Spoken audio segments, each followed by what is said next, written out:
Providing a quality financial life for our families is a goal shared by most people.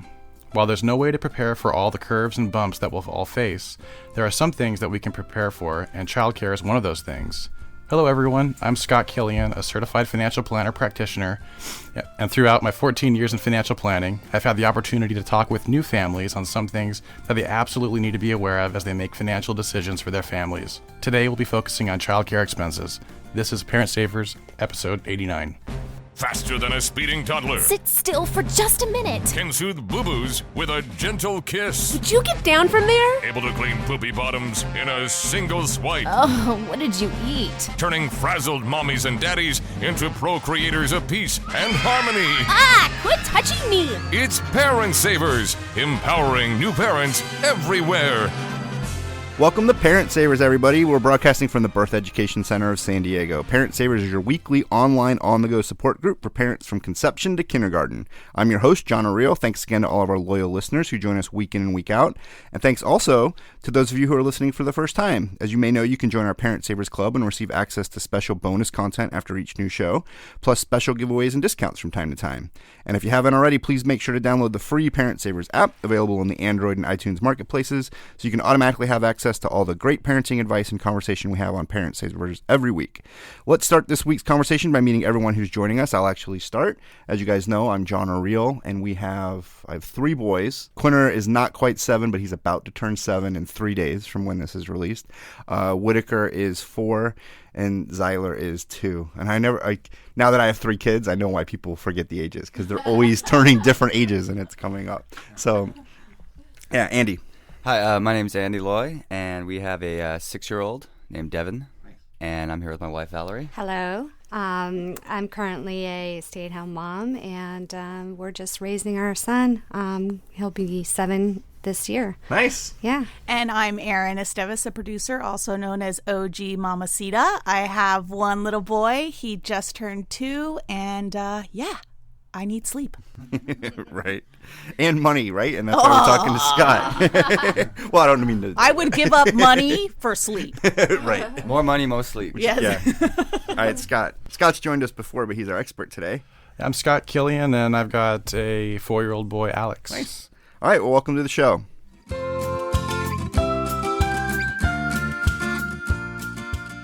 All right, before we dive into today's topic, we're going to look at another app, which we do from time to time here on Parent Savers. And it's an app that we've all checked out ahead of time, and we'll discuss it. And then at the end of the segment, let you know whether or not we recommend it, or if it's something you should pass on. And today we are talking about preschool games. We've got a link to it on the episode page on the website. And it's actually GS Preschool Games, because I think preschool games might be kind of a common name on the App Store. And so this particular one, it's actually really cool. I tested it out with my 4-year-old, who is right in the target of the title, preschool games. And it's a variety of different games that you can either pick the ones that you like or go through it generates different games, either match the object or which one is different, or there's a maze in there. And it's really cool and slickly done, and I think there's really good artwork. What did you guys think when you played it? The artwork was great. The graphics were very bold and popped out and really grabbed the kids' attention, I thought. Yeah, I thought it was really engaging for them to be able, and pretty simple. Yeah, and so my 4-year-old jumped right into it, and once he saw the maze one, that was his absolute favorite, because he loves, it's a chance for him to do mazes and figure it out, and it's a really easy interface with a big purple dot that can maneuver through. One of the things that I when I was looking at it, the music isn't as annoying as a lot of the other apps. I've seen some apps, and it's just like... I love that that's a pro. The music isn't as annoying. It's very subtle. I really liked it. My little boy, he's only 2, so I couldn't get him to stand still long enough to actually try any of the games. But that's everything. Yeah, unless it's food or Curious George. I totally see this as something that he will be able to sit down and look at eventually, and I think it's great. I love it. I'm definitely giving it a thumbs up. I think, I'm going to give it a thumbs up too. There's one thing I didn't like about it, and I was playing on the iPhone version. And I understand that people put ads in apps, and so but there are ads in the app, and the ads actually interfere with being able to progress through the game. And even my fingers and coordination, which theoretically are better than a preschooler, Right. but they're bigger Again, for sure. theory. Yeah. Would accidentally hit the ad sometimes when I'm trying to skip.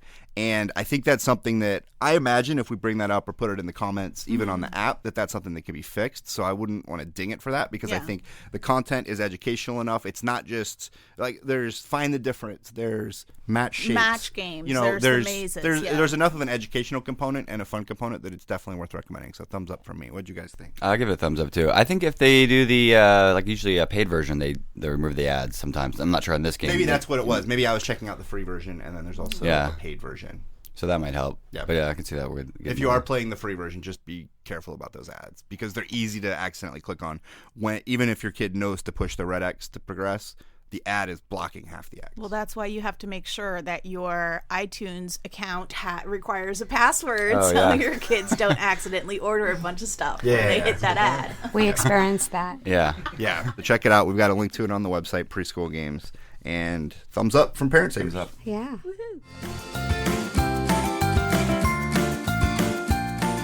Okay, let's dive into the conversation today. Today's topic is 10 ways to save money on childcare, and I think we're going to have at least 10, if not more, but 10 is a nice round number. Today we're talking with Scott Killian, who's going to tell us more about ways that families can kind of maximize their childcare dollars and kind of even the different aspects of childcare that we might not even be thinking about. So welcome, Scott. Thank you for having me. Well, let's, I guess, start with, you're a financial planner practitioner. Let's talk about what that means and kind of what financial planning is, because I think a lot of people have a lot of different perceptions of it.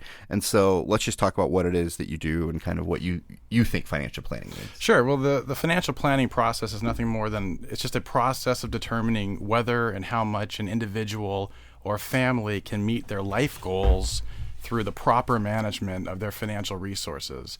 There's a lot of powerful words in there. We talk about proper management, financial resources, life goals. I mean, these are heavy words, right. And we help. I help my clients with identifying their life goals and then helping them achieve them through proper education. That's really what it comes down to.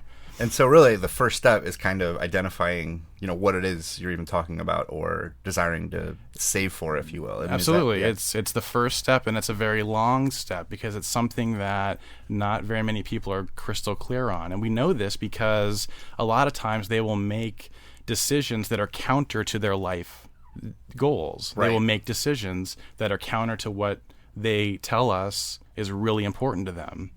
Yeah. If they want to save for retirement or childcare expenses, and yet they want to go out and buy the expensive car that uses resources that would otherwise fund what they've just told us their life goals are, well, you have some conflict there. Yeah, I think generally speaking, once you start looking at your goals, whether it's on that huge level or even on a smaller level, you realize how all these little decisions, can be counter to that and add to it. And a lot of it then is just taking a look at it and, kind of planning and then maybe changing behavior so you can fit the goal. Yeah, and how impactful they are when you nail it. When you sit down with your partner and you say, look, this is really what we want to accomplish. Really and truly, above all else, we want to make sure this happens.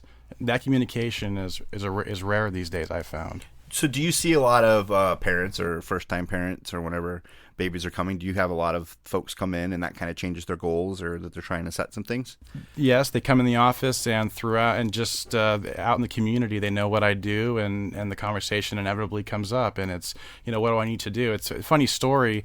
A buddy of mine who's actually in the industry was having his first child and we were out there having lunch. He's like, Scott, I just found out that we're going to have a baby. I got to go in. I've got to up my insurance. I've got to change, beneficiary estate plan. I've got to make sure. I'm like, hold on, buddy. I mean, you need to be with your wife right now and you need to. So a lot of things is perspective. It's what's important and when is it important. Yeah. And so then one of the big things and the topic of today's show is how are you going to care for that child? And that can mean a lot of different things. I mean, what do you guys think it means in the room? If you were saying we need to save money for childcare, what's that? Childcare typically is defined as the cost to put your child into a daycare or nursery or preschool or nanny, or the opportunity cost of staying home and foregoing working. And that's typically how you would define it in terms of, in a financial perspective. However, the 529 plan is certainly a child care cost. Medical care is certainly a child care cost. Buying toys, the food, what are you going to provide? Are certainly all sports, anything. Everything. I mean, these are all child care costs. Food when they become teenagers. Even vacation breaks. I mean, you have to factor into that. A lot of people I know have to sort of save throughout the year just to pay for these costs when they're out on breaks. But let's look at these first hurdles, I guess, these financial hurdles and planning that needs to be done. Do you recommend that it starts even before the baby's born? I do, and where it starts is communication. And communication is the number one thing that must happen within a family in order to be square and straight on what it is that you want to do with your child in terms of childcare. I mean, let's face it, childcare, school, all these things are merely tools. We as parents are responsible for the care of our child. We make decisions based on our the best available choices to provide care and things for our children. So to be crystal clear on what it is that we want to provide, do you already know that your child's going to be this academic stud and we want to have a feeder, school, we want to make sure that it's a nanny or it's a stay-at-home, we want to do all these things. But the first step is really just identify the context is that you're going to It's communication. It's sitting down. It's getting solid together on what it is. And then you move from there. There's so many topics that we've covered that really that is such a key part is communicating about it and talking about it beforehand as opposed to in the moment. Yeah, and it can't be emphasized enough. It really cannot be emphasized enough. Okay. So then after we've identified our goals, so what do? Do we call Scott Killian or find another financial planner, or what can families do? That's one option. Once you've identified what it is you want to do, well, then it's how are we going to do it? So this typically would be something along the lines of creating a budget. Mm-hmm. You would create a line item that says, okay, well, we know that it's better for both of us to work, as an example, so we need to provide childcare. We know that we've got a couple places in mind, or we've got a couple schools of thought, so we've done the research. We know how much it's probably going to cost. We put it in there just like we put it in our rent or mortgage payment or other non-discretionary expenses. I mean, these things have to come out of cash. You don't want to use credit. You don't want to take loans out for any of this. It's completely irresponsible to do that. So you put it in there as a line item and make sure that amount is being funded each and every month or however you pay for it. Do you see family using Excel spreadsheets, or are there programs that, I think that the silver bullet for families would be, all right, what's an easy way for us to track the budget? And sure. It's hard. I think every family is a little bit different. Sure, and Excel spreadsheets, I've seen those. I think nowadays people use Mint. Mm-hmm. Or they use Quicken, or they use an aggregator that you can just plug in all of your bank accounts, and then you can code them to how you're spending. You can actually see in real time what's happening. Very powerful to see, especially when you're making decisions on how do we reallocate our spending or reallocate our cash flow. You don't really need a financial planner to do that. You just need to have the inclination, the time, the willingness to sit down and figure it out. Yeah, that's the hard part, is sticking to it. You'll get it all a big idea, and then you'll get your Excel, all your expenses laid out, and then 4 months later. And so what you say, Andy, is that's where you probably would need a financial planner. Yeah, exactly. Is to help stick to it. Yeah, we haven't talked to our financial planner over a year. I would imagine it'd probably be a good idea to at least quarterly sit down with somebody like that, if you're not going to be as diligent as I should be. Yeah, it's funny. I was at a we go to a community soccer practice, and there are all these parents and their kids go there, and I overheard two dads talking, and one of the dads was saying, "Oh yeah, my wife's making me see a financial planner, and I don't really need to go see a financial planner and have him tell me that I'm spending too much. I know I'm spending too much." But that's precisely why he does need to see one, because he doesn't seem to care that. It's almost like the check. Yeah, so it's especially when we go back to our life goals. What do we want to accomplish, and are we actually doing the things that that help that? Yeah. We actually to try to track our expenses and see exactly what the reality was. Because, I mean, we don't track everything. You just kind of have a vague idea. I would imagine that's kind of, maybe it's not. Maybe that's part of our problem. But we started saving every single receipt for everything. And just the act of doing it makes you realize maybe I don't need to be generating so many receipts. And that's a great exercise to do. And you can see, it's kind of, other things too is actually going to the ATM and paying cash for everything. Right. If I pay $100 at the grocery store, that's $100. It's not just a swipe and and a credit card. So you can actually see and feel what it's like to spend the money, and how does that feel for you? And is that okay? My dad always talks about how, in the 70s and the 80s with my mom, how every month she would get out envelopes and label them and put the exact amount of cash for each category in the envelope, and that was it. And that's a very popular way to do it. And now in the digital age, you can actually open up bank accounts that will do the exact same thing, and you make your little deposits every single month, little incremental deposits, and you've got your 12 or 15 bank accounts, and you can see that. That's a very popular and powerful way to do it. That's a time-tested way to... But again, it takes that discipline. If you don't have that discipline, and I think that's something that we as parents need to kind of learn and teach our kids. Because nobody taught me. Yeah, and if you're not communicating with your spouse, like you said earlier, then it's all going to go to shambles anyway. You have to really be on the same page with that. Yeah, so like Andrea and I, for instance, will take turns playing the financial manager so that we each know what's happening. I'll do it, and then she'll do it so that she knows how to get into the bank accounts, how to look at certain, because you don't want to have this monopoly of information. One person knows how to do it, because what if you're not around, God forbid? Then what happens?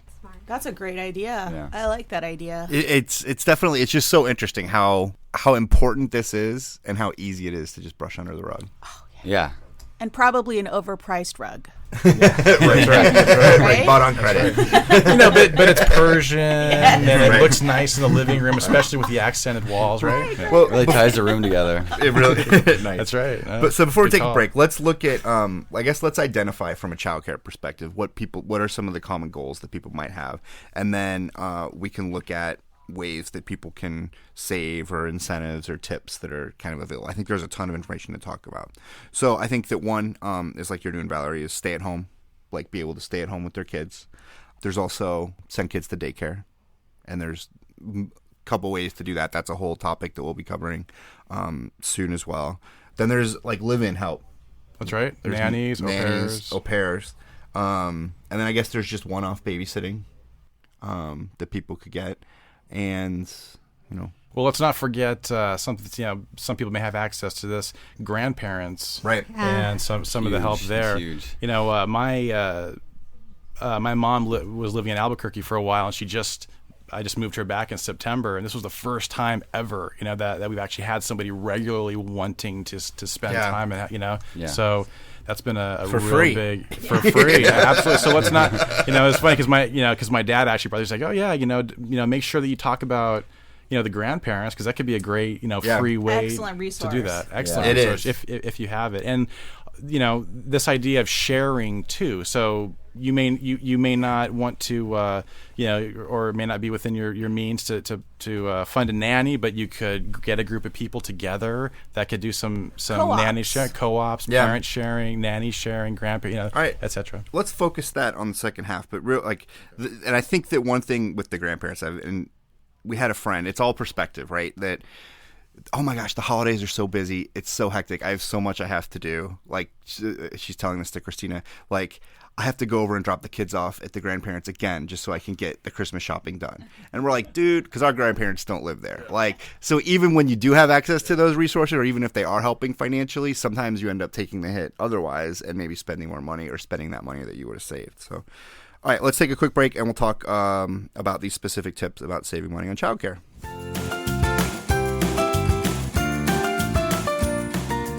Welcome back, everybody, to Parent Savers. Today we're talking about ways to save money on childcare with Scott Killian.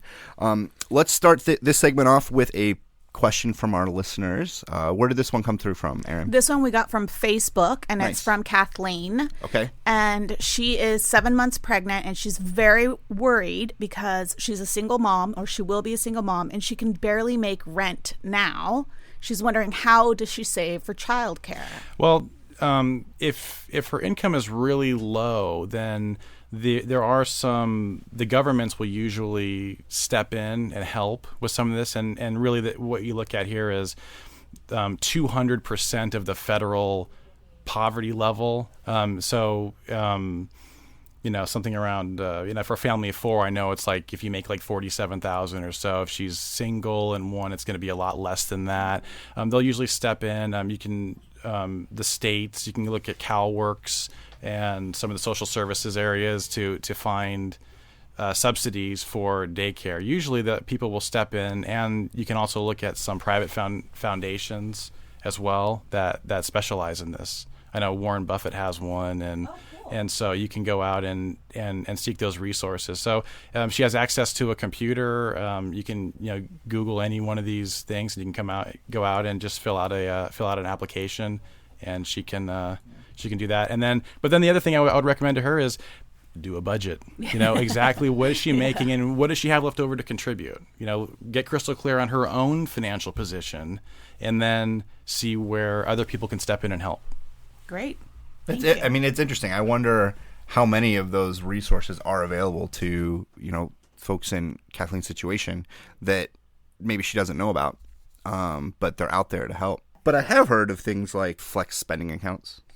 That's true. I mean, if you're fortunate enough to have a company that offers a flexible spending account, then you can contribute, and it's typically up to $5,000. That's virtually comes out before taxes. The qualified expense not taxed when it comes out, and you can use that to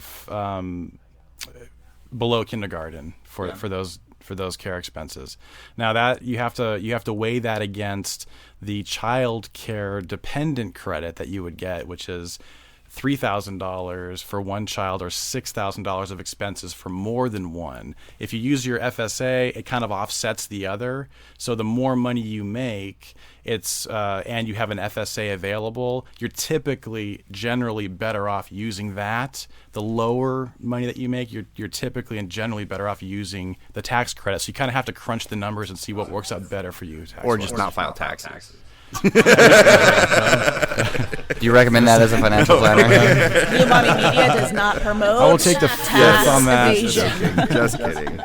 One area that I don't really hear too much talked about, but I think is really important to talk about, is this idea of protection. When you think about your family, what can you and I always talk about it, how do you maintain your house? If something were to happen to an earning spouse or partner where they no longer were able to earn the money, would the family be able to continue to function just as it was before? And so you have to have this is another opportunity for communication with your family to determine how that's going to occur. One way that you would do this is by having a healthy emergency fund. I mean, typically we're talking 3 to 6 months of expenses that could help in the short term. Another thing to take a look at is disability insurance. If you for some reason can't work and you can get this long-term disability insurance, which can help fund over the course of time as you recover and try to find additional types of additional work.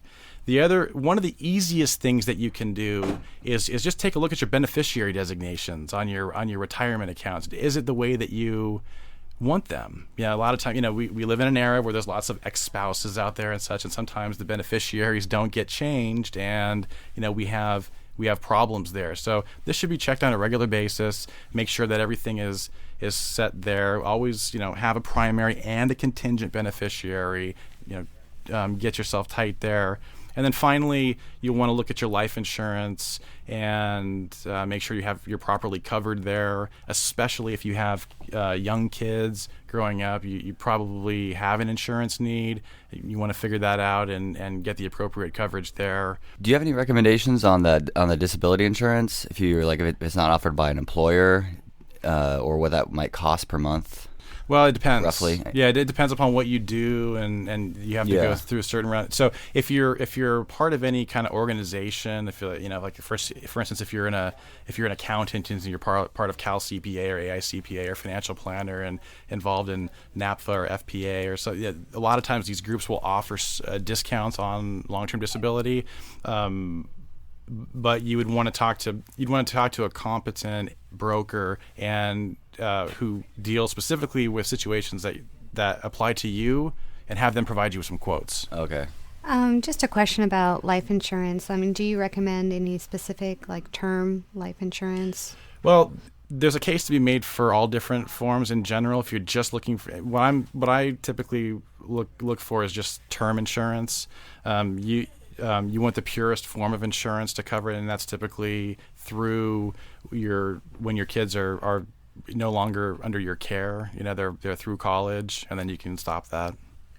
Okay, so now I'm getting scared because we're trying to save money for childcare, and now I have to get more insurance and and more. So how do we balance this? I mean, maybe we can look at it from let's say Valerie comes in your office. Valerie and Andy, they say, look, now that we're having our child, I want to be a stay-at-home mom. What are the things that you would look at, and how would you fit saying, well, we need to have insurance and it's important for him to plan for college, but how could you help fit that into the short-term goal of making her staying at home a reality? Sure. So the first thing, going back to what we were talking about at the beginning, is what are your goals? I can't stress that enough, and it sounds like a broken record, but really, so we would talk about, look, let's here's a blank sheet of paper. What are your goals? What do you want to accomplish for your family and for your kids? And then we would make sure that we get to the root of everything, and then we would create a hierarchy of that. I don't like to think of budgeting as like a financial diet or as scarcity. I think of it as abundance. This is the thing that we're trying to do to accomplish.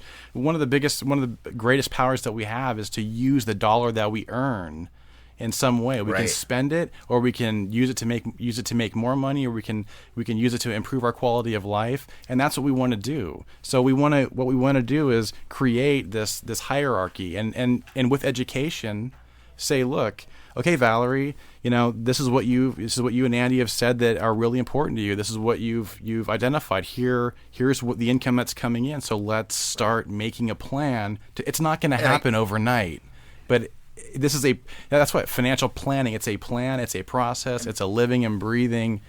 And I guess what I'm really hearing and what I'm just thinking about is so much I feel like of modern life for many of us is spent thinking about what we don't have, thinking about how to get what we don't have, or thinking about how to fill the gap from where we are to somewhere. But really what we need to be doing is focusing on what we do have, and then prioritizing what's coming from that pot. So we do have a pot of money. The pot of money is not twice the size that it is. So as we prioritize our goals, how can we make it all fit in that pot? Knowing that we're making decisions that, buying that shuffleboard table is really important to me right now. So that's going to take a hit on it. It's going to have impact on everything else. Absolutely. And really it comes down to a couple of things. One is, can you maintain your current, have you identified and created a plan for you that you're comfortable with? Great. Can you maintain it if something were to happen, some contingency planning, which I've talked about a little bit on the protection side. And then once you're able to do that, can you grow your assets to help down the road for yourself, for retirement, for your kids? So let's say you want to send your kids to daycare, and like I said, that's a topic we're going to be diving into. So if you have questions about that, send them on in. But what are some tips, maybe if you are going the daycare route, that you can? Yes, yeah. So going to daycare, you kind of have to think creatively. If you go, okay, wow, that's a really expensive bill, but I really want to send my child to daycare. Well, let's start thinking creatively. Can I volunteer at the daycare? Can I get a part-time, can I get a discount, for participating? If I work, will my employer help participate in? Sometimes they've got these policies where they'll help for childcare expenses. Maybe there's a childcare facility inside your work that you're comfortable with, and you can look at that. Maybe there's some fringe benefit.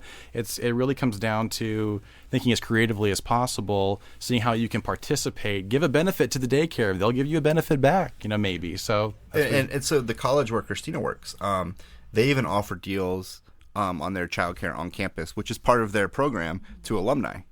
So I mean, there's a price for faculty and staff and students, but alumni also have access to that. So maybe that's another that's Absolutely. idea too. That, That's I mean, great. if you live in the same town where you went to school, maybe there's a place on campus where it's a little more affordable because there's some students in training, but they're obviously supervised, and they're not the ones that are hands-on with the kids. But there's another idea. One of the other things too that I've found works really well, has worked really well for me, is joining online groups of like-minded individuals that have actually done the things that you'd like to do. So like for me, I'm a part of a natural families group. I'm also part of a positive parenting group, and financial things come up from time to time, and childcare comes up from time to time, and I get little tidbits here and there, and I can actually see how some of these folks have gone through and done the things that they wanted to do through their own diligence and research and efforts. And those are easy to find these days. Those Just easy, go to yeah, like yeah. Meetup or groups. Yahoo or something like that. So it's Also, a lot of churches offer daycare as well. That's I mean, right. they're generally a That's a lot more discounted than Yeah. the your standard. that's a great point. Secular. Absolutely. And it's free during service a lot of times. Yeah. Too. At least. So Yeah, we're Catholic, we're Lutheran, we're Episcopalian. That's right. On Monday I'm Catholic. Yeah, Monday, on yeah. Tuesday. Saturday, we're Do I not a bad idea. Do I qualify for a discount? Yes, I am.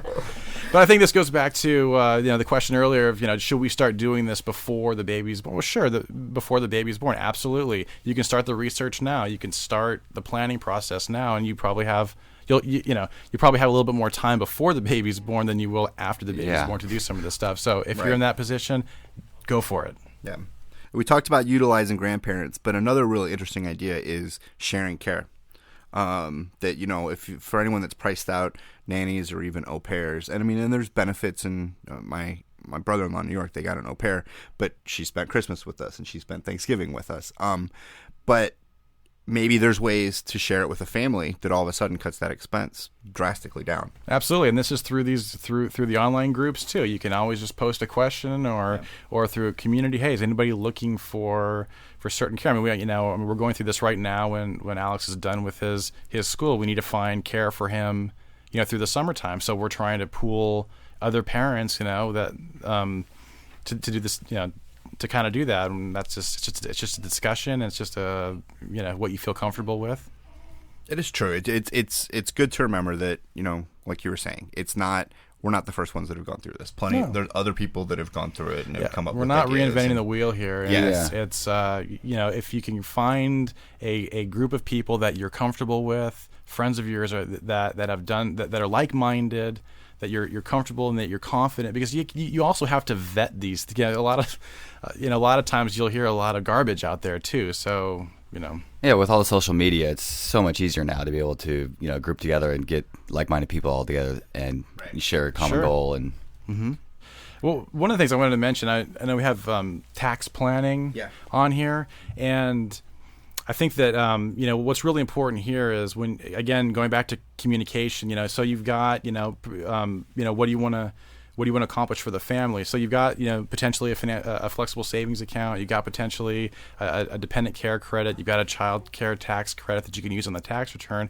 But when you're making the decision of should somebody stay home, one of the big benefits there is that could actually move you into a lower tax bracket too, because the income is not as much. Mm-hmm. So there are some things to think about here, and you can think about other things too, like if both spouses are working, then you're more likely to eat out because who's going to prepare the meals? But then you can make better decisions grocery wise. Do you have to buy a lot of clothes for work? You don't have to do that. You can stay at home. So there are expenses can be restricted. So let's think outside the box here when we're talking about that, and it may make a lot of sense because preschool and daycare is not required. So you can. Yeah, it is nice to spend some time with your kids too for the first few years. Let's face it. Nobody replaces mom and dad. Yeah, exactly. Yeah. All right. Well, thanks so much, Scott, for joining us. For more information about this, make sure to check the information on our website, on our episode page on parentsavers.com. We'll continue the conversation for members of our Parent Savers Club after the show. He's going to tell us a little bit more about some of the government programs and applying for flex spending, and I've got a little bit of flex spending stuff I want to talk about as well. For more information about the Parent Savers Club and how you can be a part of it, please visit our website at parentsavers.com. Hi, Hi, Parent Savers. This is Jody with Urban Sitter, a website that connects you to friend-tested sitters. I'm here to help you figure out the right questions to ask when searching for a babysitter. When am I going to need a sitter? When embarking on the search for a babysitter, it's important to ask yourself, when am I going to use this sitter? Do you need a fast responder that can be available for spur-of-the-moment work functions? Perhaps someone primarily available in the evenings for date nights, or a dependable sitter to cover scheduled daytime events such as doctor's appointments? If you need someone on short notice, then you're going to need to find someone who lives nearby and responds quickly to requests. Also, be sure to confirm the sitter's transportation situation.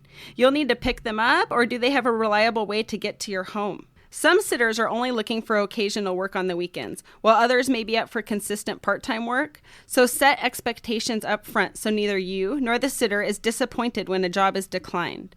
The goal is to build yourself a network of sitters with a range of availability so you are never left in a bind.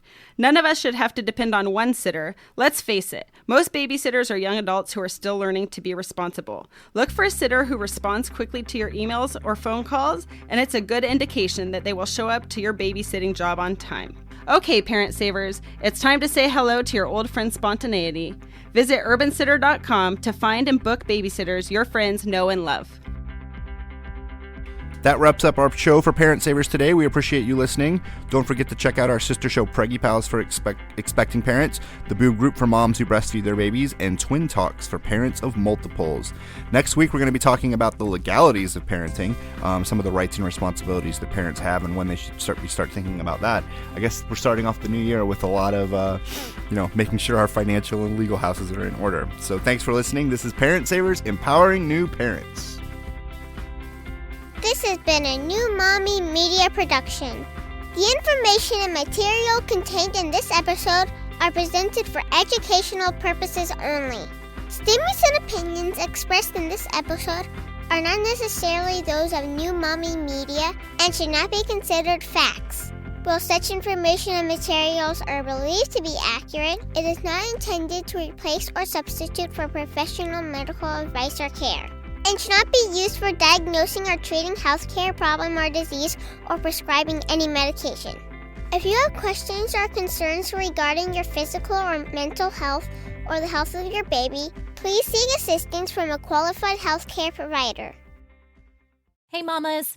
Don't forget to check out Mighty Moms. It's our online community built for new moms just like you. Not only can you connect with other moms, but you can also join us backstage for special mom-only online events. And you'll also be notified when we're recording so you can join us as a special guest. Visit our website, newmommymedia.com, and click on the Mighty Moms banner. It's free. That's newmommymedia.com. See you there.